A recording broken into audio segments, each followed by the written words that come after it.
গোৱালপাৰা জিলাত হাছিলা বিলত যি অমানৱীয়ভাৱে উচ্ছেদ চলাইছে তাক অৰিহণা জনাইছো, ধিক্কাৰ জনাইছো। আজি আমি গোৱালপাৰা জিলালৈ 9জন বিধায়ক আহিছো। ইয়াৰ স্থানীয় সমাজকৰ্মীসকলেও লগত আছে। গোৱালপাৰা জিলাত আহি বিভিন্ন পক্ষৰ লগত কথা পাতি দেখিলো এই হাছিলা বিল এখন ৰাজহুৱা গাঁও হয় আৰু এই বিলত 70 বছৰৰ আগৰ পৰা ইয়াতে মানুহে বসবাস কৰি আছে, মানুহৰ ঘৰ দুৱাৰ আছে। স্বাধীনতাৰ আগত 1945 চনত ইয়াতে বিদ্যালয় স্থাপন হৈছে। ইয়াতে অংগনবাদী কেন্দ্ৰৰ পৰা আৰম্ভ কৰি প্ৰাথমিক স্বাস্থ্য কেন্দ্ৰৰ পৰা আৰম্ভ কৰি বিভিন্ন চৰকাৰী অনুষ্ঠান প্ৰতিষ্ঠান আছে। বৰ্তমানো জল জীৱনৰ কাম ইয়াতে চলি আছে। হাছিলা বিলৰ যিখিনি ৰেকৰ্ডত যিখিনি মাটি আছে, হাছিলা বিলৰ ৰেকৰ্ডত যিখিনি মাটি আছে তাৰ পৰিৱৰ্তে ইয়াত যিটো ৰাজহুৱা গাঁও তাৰ মাটিৰ পৰিমাণ যথেষ্টখিনি বেছি। গতিকে তাৰ পিছতো গোৱালপাৰা জিলা প্ৰশাসনে, ৰাজ্য চৰকাৰে মাত্ৰ 2 দিন আগত তেওঁলোকক নোটিছ দি ইয়াতে উচ্ছেদ কৰিছে। এয়া আইন বিৰোধী কাম।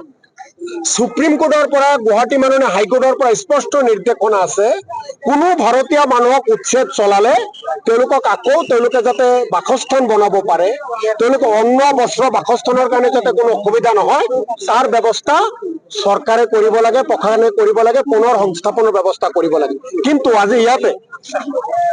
আজি ইয়াত আহি দেখিলো এই মানুহখিনিক এটুপি পানীও দিয়া নাই, কোনো খোৱা বস্তুও দিয়া নাই, কাকো যাবলৈ দিয়া নাই। আমি বিধায়কসকলে কৈছিলো শান্তিপূৰ্ণভাৱে এবাৰ চাম যে প্ৰশাসনে কি ধৰণে তাত উচ্ছেদ কৰিছে, মানুহখিনিৰ লগত কি বা ভাল ব্যৱহাৰ কৰিছে নে বেয়া ব্যৱহাৰ কৰিছে, অন্যায় কৰিছে, জোৰ জুলুম কৰিছে, চাব বিচাৰিছিলো। আমাক যাব দিয়া হোৱা নাই। এটা কথা স্পষ্ট যে হিটলাৰী শাসন বৰ্তমান গোৱালপাৰাত চলিছে। এই মানুহখিনিৰ লগত অন্যায় কৰিছে।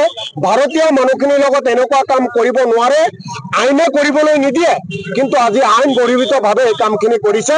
আৰু বিধায়কসকলক আমি ৰাইজৰ প্ৰতিনিধি, ৰাইজৰ দুখৰ সময়ত তেওঁলোকৰ কাষত থাকিব লাগে। আমি ইয়াতে কোনো আইন ভংগ কৰিবলৈ অহা নাছিলো, কিন্তু আমাক তেওঁলোকে যাবলৈ নিদিলে। জিলা উপায়ুক্ত ইয়াত আহিব নোৱাৰে। 9জন বিধায়ক অহাৰ পিছত আমাক তেওঁ কাৰ্যালয়ত মাতিছে, আমি তাত যাম আৰু ৰাইজৰ পক্ষত যিখিনি ন্যায় হ'ব লাগে, যিখিনি অন্যায় হৈছে অন্যায়ৰ প্ৰতিবাদ কৰি ন্যায়ৰ পক্ষত তেওঁক কিছুমান আমি পৰামৰ্শ দি যাম। আৰু আমি অসমৰ মাননীয় মুখ্যমন্ত্ৰী ডাঙৰীয়াৰ পৰা আৰম্ভ কৰি মাননীয় ৰাজ্যপাল, মাননীয় ৰাষ্ট্ৰপতি ডাঙৰীয়াক জিলা আয়ুক্তৰ জৰিয়তে আমি স্মাৰক পত্ৰ প্ৰদান কৰিম। সাংবাদিকসকলকো য'ত যাব দিয়া নহয়, তাৰমানে আপুনি বুজি লওক, সাংবাদিকক যাব নিদিয়ে, বিধায়কসকলক যাব নিদিয়ে, প্ৰতিনিধিক যাব নিদিয়ে, তাৰমানে ইয়াত তেওঁলোকে আইন ভংগ কৰিছে, মানুহখিনিৰ লগত জোৰ জুলুম কৰিছে। মানুহ বেমাৰত আক্ৰান্ত, মানুহে চিৎকাৰ কৰি আছে, কান্দি আছে ঔষধৰ কাৰণে, পানী টুপিৰ কাৰণে মাকৰ কোলাত থকা কেঁচুৱাসকলে কান্দি আছে, কিন্তু কোনো খোৱা বস্তু তেওঁলোকে লৈ যাব দিয়া নাই। এনেকুৱাভাৱে অত্যাচাৰী চলাইছে গোৱালপাৰা প্ৰশাসনে। ইয়াৰ বিচাৰ হ'ব, ইয়াৰ বিচাৰ কৰিব লাগিব।